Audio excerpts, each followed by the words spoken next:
This is our new choir director.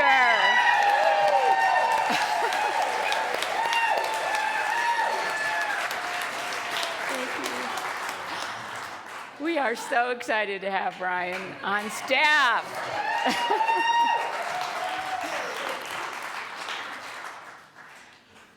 And thank you, Sydney and Stephen and John, for being here too. Yeah, that was fantastic.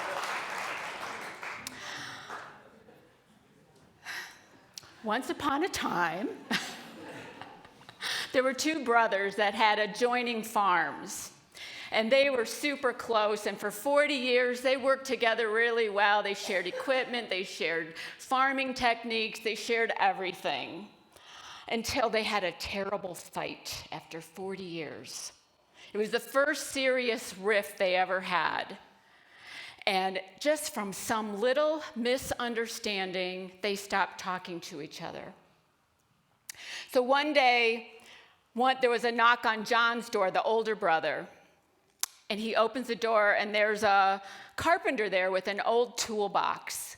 And the carpenter says, I could do some odd jobs for you if you have anything for me to work on. And he said, boy, do I have something for you to work on. Come back out here. And he takes him outside, and he shows him. He goes, my neighbor, my brother, my younger brother Joshua, just built this creek between our properties.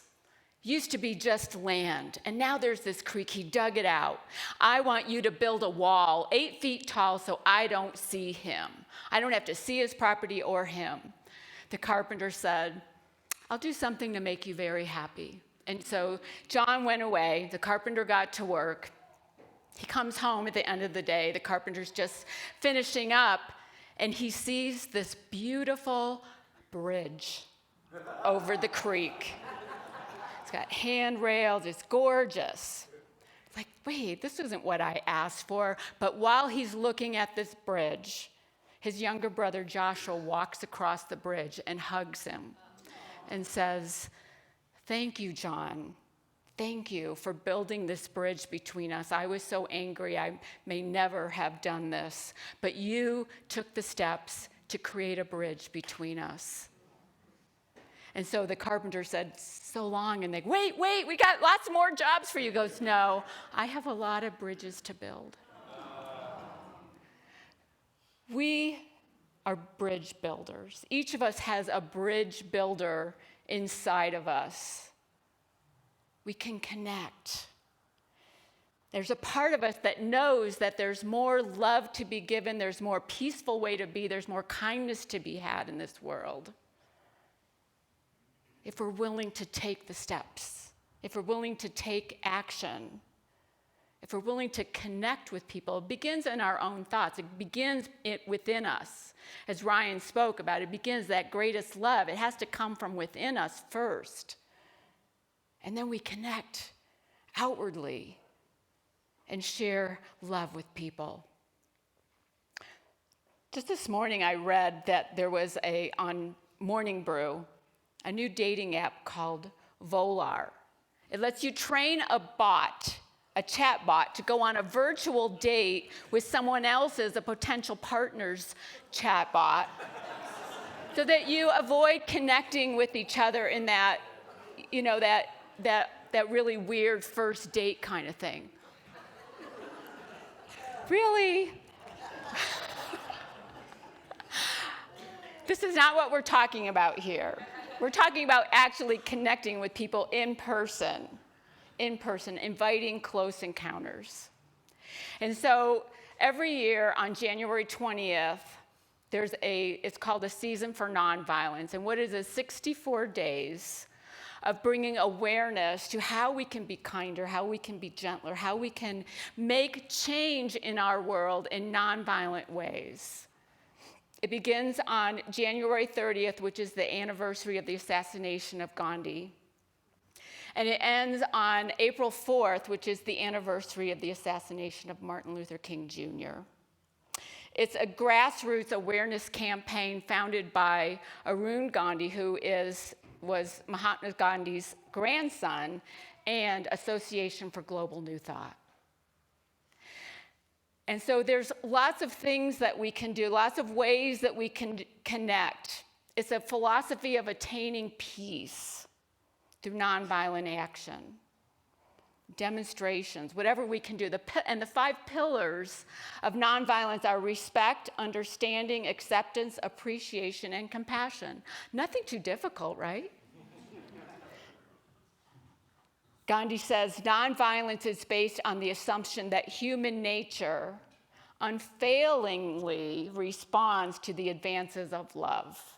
Every moment I have the choice of love or fear. Every moment we have the choice of love or fear with our thoughts, with our words, with our actions, with our deeds, with what we do in the world, how we be in the world, how we show up in the world. We always have that choice. What will we choose? Many of you know the story of Gandhi. He lived very simply. He was very shy. He was very introverted. But he lived in India during a time that was occupied by the British, and they were unfair to the British people, demanding that the British buy British goods. And so Gandhi did a lot of things. He instructed the Indians non-cooperation. Don't buy those British goods. Make your own cloth. He did a salt march where they marched to the ocean to gather their own salt so they wouldn't have to buy the British salt. Why should they buy British salt when they're surrounded by water? He did a lot of things. He was imprisoned, he was beaten, and he never gave up. He never gave up on nonviolence. He was killed about a year after India was freed from the British rule. So he didn't really get to enjoy the fruits of all his work, but the Indian people did. As Jeannie talked about this morning, every day there's a word to focus on, to help you come into focus on Season for Nonviolence. The first word, which starts on Tuesday, is courage. Courage. It takes courage to stand in your uniqueness. It takes courage to not just try to fit in with everyone and go with what everyone is doing, but to stand up for what you believe in. It takes courage to be kind when someone's not being kind to you. It takes courage to love, even when you're not feeling loved yourself. It takes courage to be who you came to be, in this world, in this lifetime. It requires us to be courageous. It takes courage to use our gifts in service, to reach out, to make the initial contact. So many times we wait, well, they didn't ask me to do anything. We can initiate. It takes courage. You reject getting a no. I mean, you have a possibility of getting a no or rejection. It takes courage. But it's not easy, but we have that choice to do it or not do it. We want to make a better place for our children. What do we want to teach them? Do you want to teach them to be courageous, or teach them to just sit and wait for someone else to be courageous? We want to teach them to be kind and loving, or wait till they're on the receiving end of it. We need to reach out. It's a process.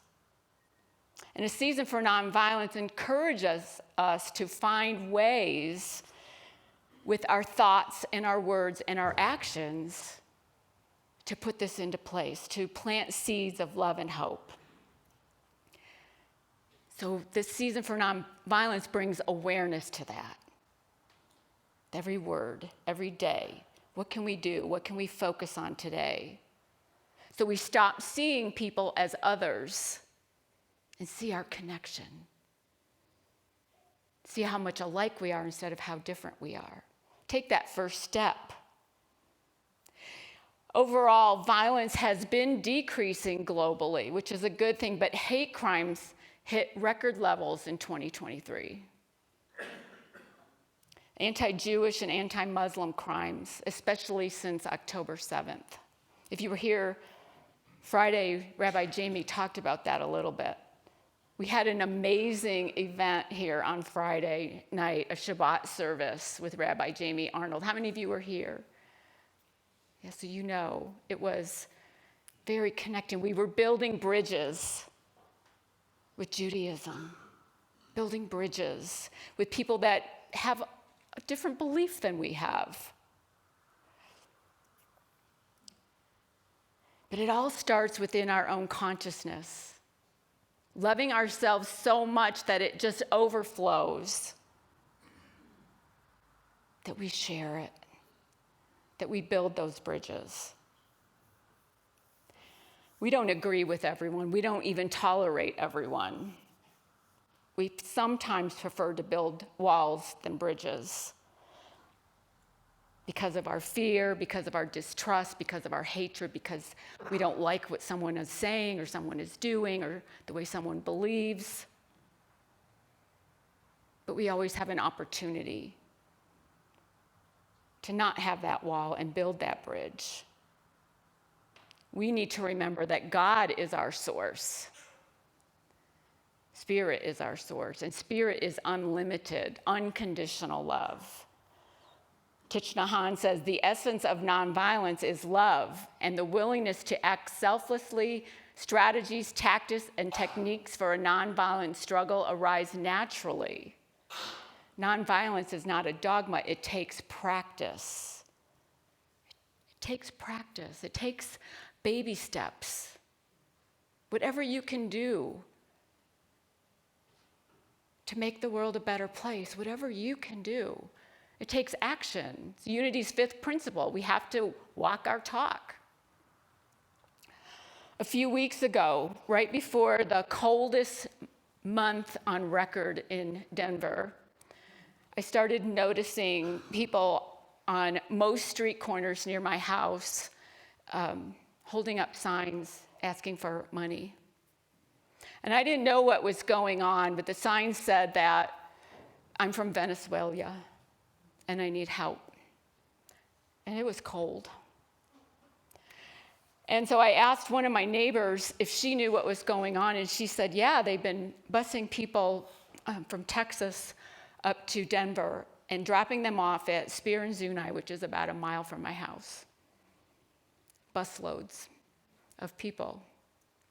And there's a church that's 2 miles from our house called Park Church, and they are being a donation center where these people can shop and get a suitcase so that they can go to a shelter, because you have to have a bag to go to a shelter. And they have clothes, and they really need hats and gloves and warm socks and warm coats. And so I went with her to that church, Park Church, a couple of Tuesdays ago and volunteered. And I admit, I was a little uncomfortable. I was uncomfortable with the thought of doing that. I don't speak Spanish. I didn't know what it would be like. I didn't know if it would just be swarms of people there just grabbing things or what. I didn't know. We don't know. When we do try something new for the first time in a new place, I don't know this church at all. I'd driven by it before, but I didn't know the church. It ended up being a very heart-opening experience. It was very organized. It was beautiful.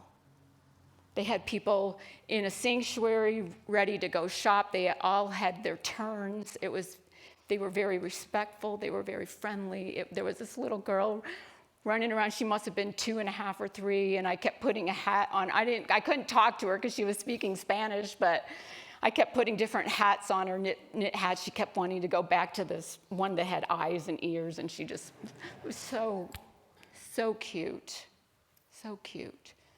So I want to thank anyone that has brought something in for the Venezuelan refugees. We've been collecting last Sunday and this Sunday, and Kevin and I are taking them down to the church. I'm not talking about immigration and what your views are on that. These are people that are here now that need our help. And so that's why we asked. That's why we asked. We read that there were about 40,000 in the last year brought to Colorado. So, season for nonviolence. You know, it starts in our head, those uncomfortable feelings, that fear. What can you do? You take a step. Try something different. Expand your heart. Your heart can love so much more than you think it can. People that you can't even communicate with language, but you can communicate with a smile. You can communicate with a smile. Building a bridge. Yesterday, I found a little short film called Admissions by James Cromwell was in it. Has anybody seen it? It's only 20 minutes long. I didn't know what to expect, but I was looking for stuff on peace. And so this movie, Admissions. So it starts out and you see James Cromwell sitting at you know who he is, right? He's an actor. Anyway, he's sitting at a desk and he's got all white on and the room's all white and this door opens and this guy walks in and he's Muslim. And he doesn't know why he's there. And he says, I want to see Allah. Is Allah here? Are you Allah? And he said, no, I'm not Allah. Well, who are you? And he goes, I'm just a clerk. Just have a seat. And then the door opens again and a couple comes walking in. And they're like, what's going on here? Where are we? He said, admissions. Well, but just have a seat. It'll become clear soon. And then you see a timer on the wall, 15 minutes, and a door that says heaven and a door that says hell above the door.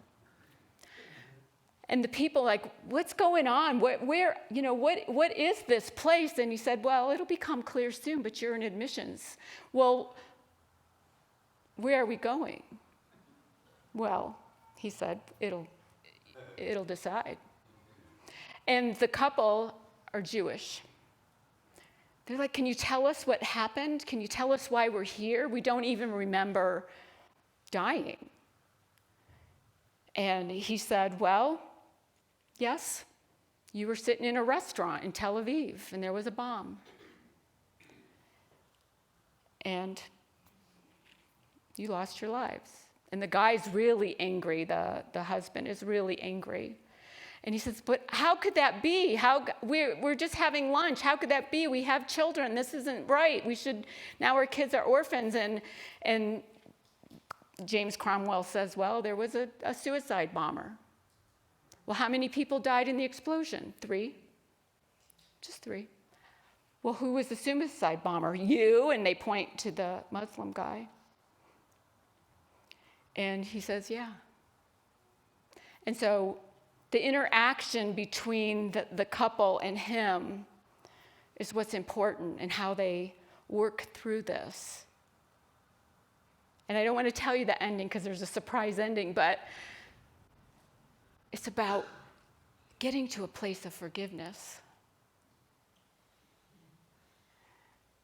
And one at a time, they have to stand at this line, and then they get to see which door is going to open for them. I really encourage you to watch it. You can find it on YouTube, or you can find it on a site called, I think it's peacenow.com. There's a free viewing. It's just 20 minutes. It's called Admissions, James Cromwell. On YouTube or on peacenow.com. You can get it either place. But at the end of the film, there's some scrolling words, and it says, in 1793, Benjamin Rush, I'd never heard of him. He's one of the founding fathers of the United States, signed the Declaration of Independence. He proposed in 1793 for the U.S. to have a coalition or create a Department of Peace to work alongside the Department of War. That didn't happen. In 1935, the first bill was introduced to have a Department of Peace. It didn't pass. And 31 more times since then, it has gone before different congressional sessions, and it hasn't passed yet. So this site is encouraging us to be the peace. Be the peace we want to see. It starts in us. It starts with us. And it's not an easy thing to do. Take baby steps. Kevin and I went to see Jesus Christ Superstar this past week. And I got those songs playing in my head over and over. Now I'll have The Greatest Love in my head, so that's good. But I love this, the one song, Pontius Pilate, that he sings. That's the one that's been playing in my head. He's such an interesting character. Pontius Pilate represents metaphysically our rational selves, our sense selves, our worldly selves.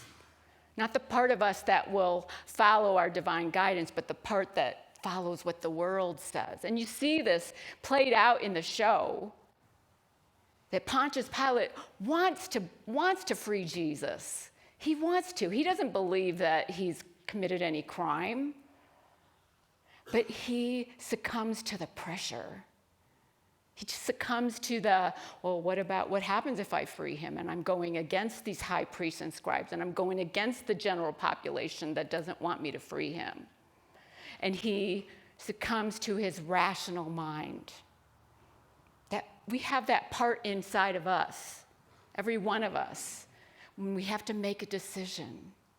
And I'm not saying throw out the rational's good, but balance it with what you know to be true, with what you know to be right, with what you know to be a loving act, a peaceful act, a kind act, instead of what the crowd is demanding you do, or what the world is saying you should do. Don't let that Pontius Pilate get his way all the time. And right in the song and in the gospel, it also says he washed his hands of the whole thing. He's not going to take responsibility. I'll make this decision, but I'm washing my hands of it. You all take responsibility for this. It's so easy when we think of some of the Hebrew scriptures that say an eye for an eye and a tooth for a tooth. That's a rational mind view. That's how justice happens, right? But Jesus didn't teach that way. He said, love your enemies. Bless those who persecute you. Turn the other cheek. Look at it from a different perspective is what turn the other cheek means. Look at it from a different way. Look at it from the other person's point of view. Not always easy to do. But simple. There's a document, there's some copies on the table in the lobby when you leave. If you feel like, if you're willing, this is a congregation pledge of nonviolence. You can put it up on your fridge or something, and it just says how we as a community can be more peaceful, how we can be more nonviolent, peaceable people. I didn't know peaceable was a word, but it's in here. And it asks us to respect self and others, to communicate better, to listen, to forgive, to respect nature, to recreate nonviolently, and to be courageous. So if you're willing, these 64 days in this community, we can be a more peaceable people. Eliminating violence one congregation at a time, starting with our own, starting with right here. There's an African peace prayer, Native African peace prayer, that goes like this: O great spirit of our ancestors, I raise my pipe to you, to your messengers, the four winds, and to the Mother Earth who provides for your children. Give us the wisdom to teach our children to love, to respect, and to be kind to each other so that they may grow in peace in mind. Let us learn to share all good things that you provide for us on this earth. Goes in line with Ryan's song. That's what we want for our children. That's what we want for the next generation and generations to come, to be more peaceful. On this day, January 28th, in 1985, a group of U.S. singers released a song to help raise money to end famine in Africa. Anyone know what it was called? We Are the World. Wow, good. We Are the World, written by Michael Jackson and Lionel Richie. It won a Grammy Award for the best song that year and raised over $50 million. It says, we are the ones to make a brighter day. So let's start giving. Giving of ourselves, giving of our love, giving of our smiles, giving of our courage. Change can only come when we stand together as one community. So let's stand together as one this season for nonviolence and be bridge builders. Namaste.